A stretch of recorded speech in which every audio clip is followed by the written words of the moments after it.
앞서 21장까지 가나안 땅 정복과 분배가 모두 끝났습니다. 레위인의 성읍과 도피성까지 다 지정해 주셨습니다. 이제 요단 동편 지파들, 그러니까 루벤 지파, 갓 지파, 므낫세 반 지파가 임무를 끝내고 이제 자기 땅으로 돌아가는 장면입니다. 이들은 오래전에 요단강을 건너기 전에 요단강 동편에서 땅을 분배받았던 지파들입니다. 당시의 이야기로 잠깐 돌아가 보려고 합니다. 민수기 32장 4절 5절을 함께 보시겠습니다. 제가 먼저 4절 읽겠습니다. 곧 여호와께서 이스라엘 회중 앞에서 쳐서 멸하신 땅은 목축할 만한 장소요 당신의 종들에게는 가축이 있나이다.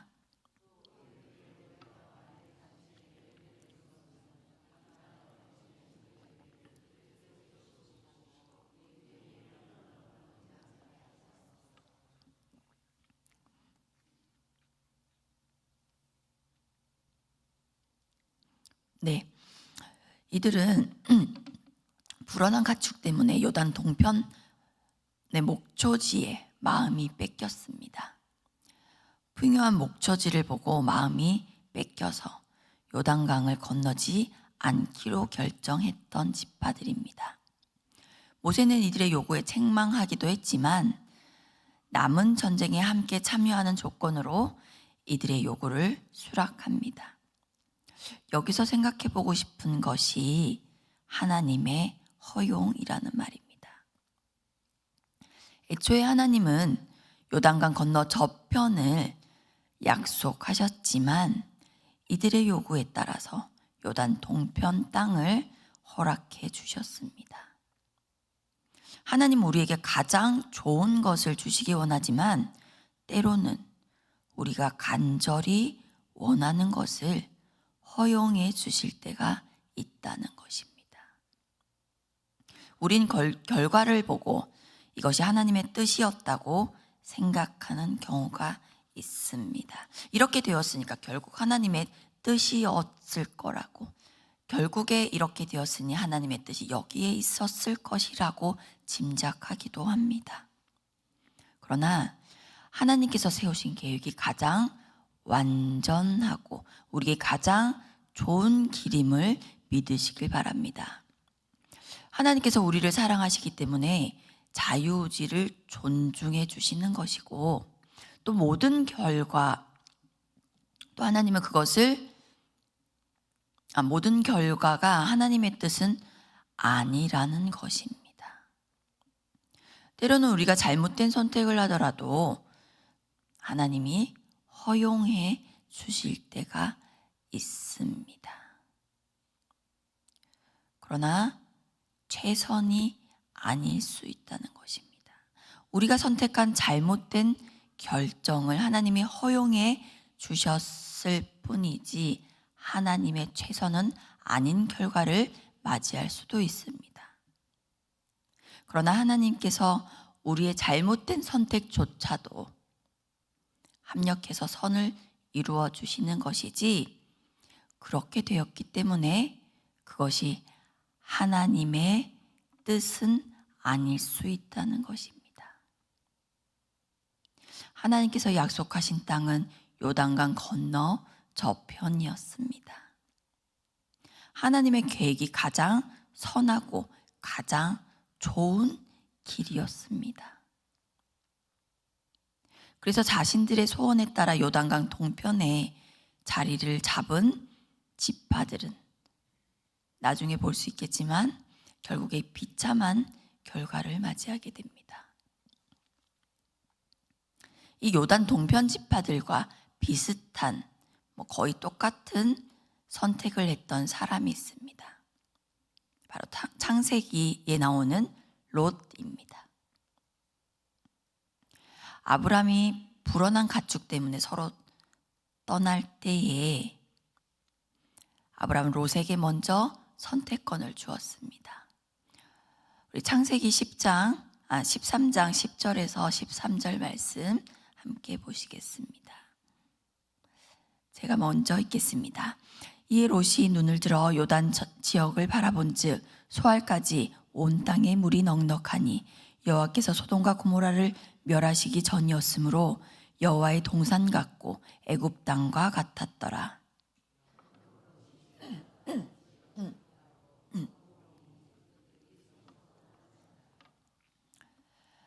아브라함은 가나안 땅에 거주하였고 롯은 그 지역의 도시들에 머무르며 그 장막을 옮겨 소돔까지 이르렀더라.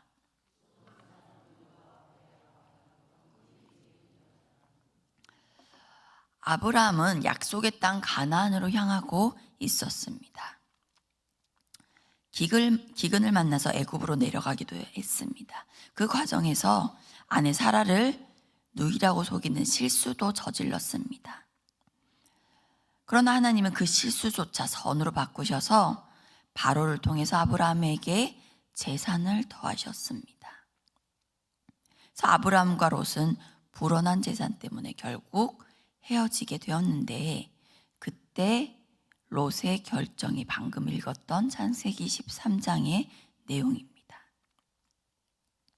지금 어디로 향하는 중이라고 했습니까? 약속의 땅으로 향하고 있었다고 했습니다. 그런데 롯은 온 땅에 물이 넉넉한 요단 지역을 선택했고, 성경은 그 땅을 소돔과 고모라라고 말하고 있습니다. 롯은 하나님의 약속이 아니라 세상의 가치관으로 땅을 선택했습니다. 그리고 이후에 소돔과 고모라가 하나님께 심판받을 때에 롯도 함께 멸망할 뻔했습니다. 오늘 요단 동편 지파들도 똑같은 선택을 했습니다. 불어난 가축 때문에 목초지를 보고 요단강을 건너지 않기로 했습니다. 이들도 하나님의 약속이 아니라 세상의 가치관을 따라서 결정했습니다.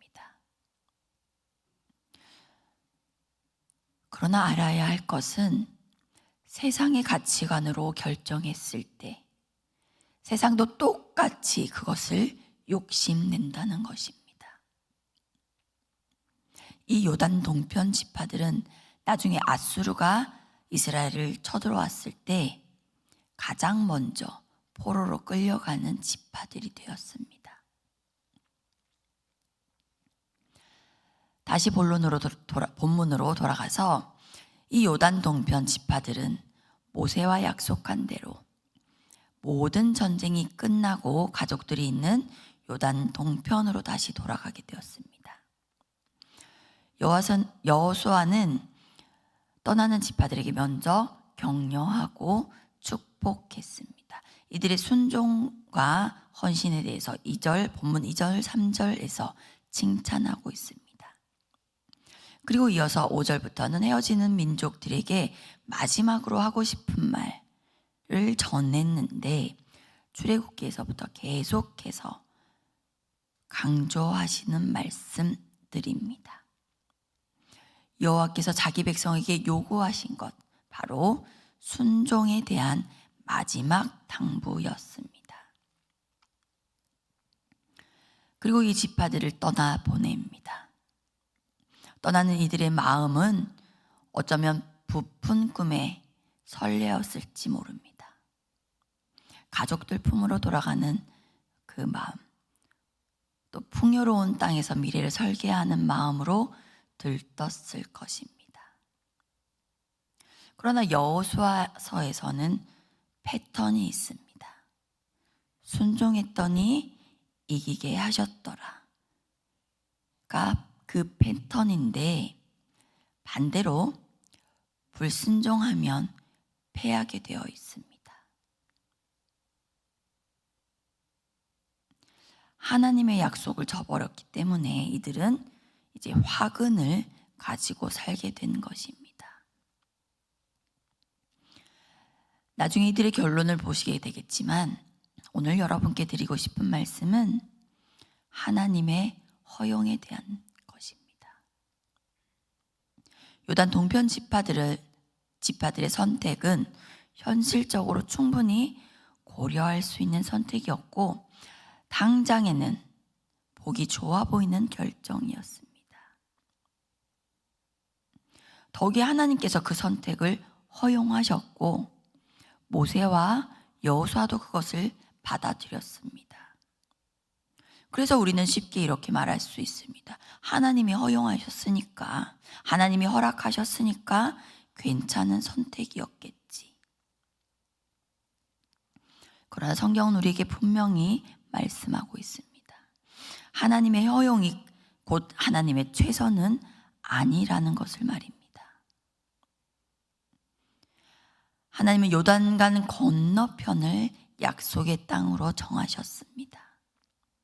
그곳이 하나님의 계획이었고 하나님의 뜻이었으며 또 하나님의 최선이었습니다.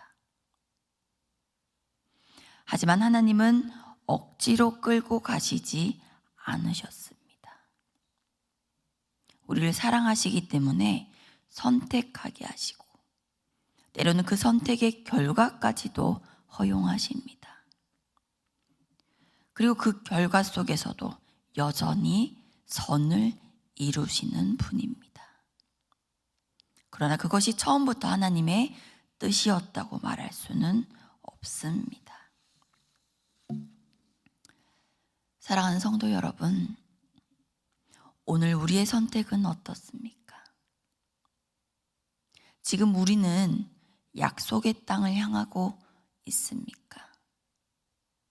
아니면 요단 동편에 머무르려고 하고 계십니까? 하나님의 말씀보다 내 상황이 더 크게 보이지는 않습니까? 하나님의 계획보다 내 계산이 앞서진 않습니까? 오늘 하나님은 우리에게 다시 묻고 계십니다. 너는 내가 허용한 길을 가겠느냐? 아니면 내가 준비한 길을 가겠느냐? 하나님의 뜻은 언제나 우리의 생각보다 크십니다. 엘리사벳처럼 너무 늦더라도, 마리아처럼 당혹스럽더라도 하나님의 계획은 언제나 우리의 계산보다 선하십니다.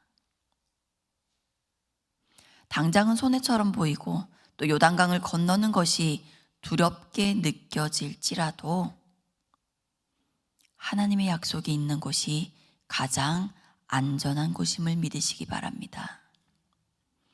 오늘 우리의 삶 속에서도 요단강을 건너야 할 영역이 있다면 믿음으로 건너가시길 바랍니다. 하나님이 허용하신 편안한 자리보다 하나님이 약속하신 자리로 나아가는 저와 여러분이 되시기를 주님의 이름으로 간절히 축원합니다. 기도하시겠습니다. 하나님 아버지 감사합니다. 주일 예배로 한 주를 시작하게 하시고 오늘 하루도 말씀과 기도로 시작하게 하시니 감사를 드립니다. 말씀을 통해서 하나님이 어떤 분이신지를 배웁니다. 우리가 하나님을 알수록 더욱 하나님을 사랑하며 사랑하는 마음으로 더욱 순종하게 인도하여 주시옵소서. 주님 가라 하실 때에 갈 수 있는 믿음을 허락해 주시고 멈추라 하실 때도 내 고집을 내려놓고 순종하게 하여 주시옵소서. 그래서 하나님을 사랑하고 하나님께 순종하는 자가 누리는 승리를 다 누리는 우리 성도들 되게 하여 주시옵소서. 이 나라 이 민족을 기억하여 주시옵소서. 선교사님들과 믿음의 선조들이 피 흘려 지킨 한국 교회를 우리의 믿음으로 지키게 하여 주시옵소서. 특별히 다음 세대를 통해서 이 신앙이 이어지도록 자녀 세대를 양육하고 믿음의 본을 보이는 데에 게으르지 않는 부모 세대가 되게 하여 주시옵소서. 지금도 병상에서 예배하는 한 영혼 한 영혼을 특별히 만나 주셔서 외롭지 않게 하시고 속히 회복해 하시어서 성전에서 함께 예배하는 은혜를 허락해 주시옵소서. 오늘도 주 안에서 복되고 기쁜 날 되게 하여 주실 줄 믿고 감사드리며 예수님의 이름으로 기도합니다. 아멘.